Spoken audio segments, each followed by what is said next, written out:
Нету искр. Сейчас смеркается, сейчас еще больше потемнеет. Ни одной искорки.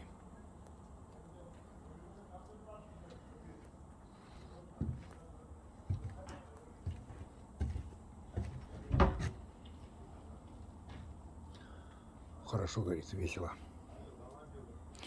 Там, кстати, зольником можно регулировать. Он сделан как заслонка.